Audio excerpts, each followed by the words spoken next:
আমার স্বপ্ন হয় যে বাংলাদেশের জাতীয় দল আমি খেললে আমি মানে বাংলাদেশের মুখ উজ্জ্বল করতে চাই। আমার বয়স যখন ৬-৭ বছর, এই সময় আমি আমাদের বাড়ি আঙিনায় মানে আমার নিজস্ব বল নাই, তারপর আমি গ্রাম অঞ্চলে যাই, আমি বল দিয়ে প্র্যাকটিস করছি।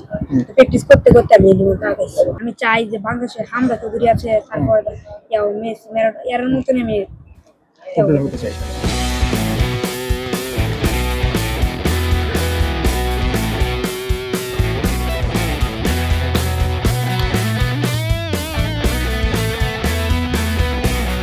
জিসানের মতো একজন ফুটবলার হতে চায় যে বাংলাদেশকে ভবিষ্যতে প্রতিনিধিত্ব করবে, এই প্রত্যাশা আমরা করি। এবং জিসানের মতো যারা বাংলাদেশের বিভিন্ন প্রত্যন্ত অঞ্চলে এই ধরনের প্রতিভাবান ফুটবলার রয়েছে, প্রতিভাবান ক্রিকেটার রয়েছে বা প্রতিভাবান অন্যান্য খেলোয়াড় যারা রয়েছে, সকলকেই আজকে আপনারা যারা মিডিয়ার ভাইরা রয়েছেন তাদের মাধ্যমে আমরা তাদেরকে আহ্বান করব যে যেখানেই আমরা প্রতিভাবান খেলোয়াড় দেখব সেখানেই আমরা মাননীয় ভারপ্রাপ্ত চেয়ারম্যান জনাব তারেক রহমানের পক্ষ থেকে তাদের কাছে ছুটে যাব এবং তাদের সকল দায় দায়িত্ব ইনশাল্লাহ আমরা নিব, এই প্রত্যাশা ব্যক্ত করি। আমি বুঝি নির্মাণের শিল্প, সালাম স্টিল বোঝে ডিউরেবিলিটি। সালাম স্টিল, মোস্ট ডিউরেবল স্টিল।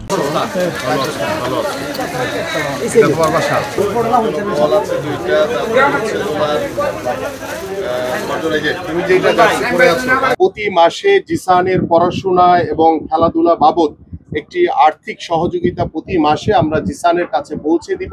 এবং আজকেও আমরা এই জিসানের বাবা জজ মিয়ার কাছে আমাদের মাননীয় ভারপ্রাপ্ত চেয়ারম্যান জনাব তারেক রহমানের পক্ষ থেকে একটি আর্থিক অনুদান আমি আপনার কাছে দিয়ে যাচ্ছি।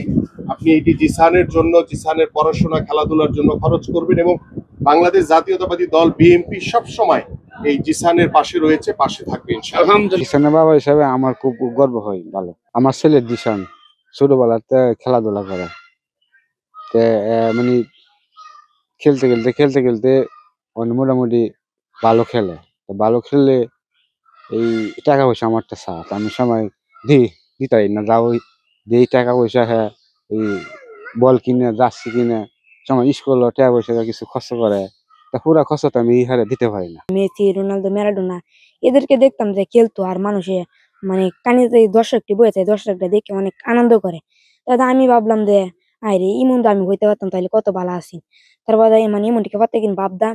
তারপর আমি মানে বেশি একটা খেলার মধ্যে ভালো করতাম না, মানে বেশি একটা পারতাম না খেলা।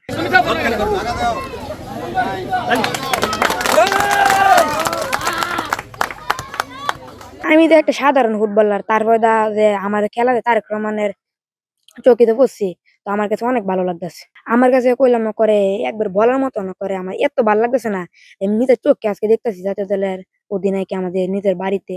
খেলাধুলা খালি শুধু লেখাপড়া নাই, কাজ কাম নাই, খালি খেলস এই বাজ্যা খেলাধুলা হলে কি লাভ হইব? এখন তো দেখতেছে আল্লাহর মতে ডিসান যে খেলাধুলা করে আল্লাহর মতে খুব ভালো খেলে। আমরা আশা করি যে ডিসানে আল্লাহ ভালো একটা জায়গায় নিয়ে যায়।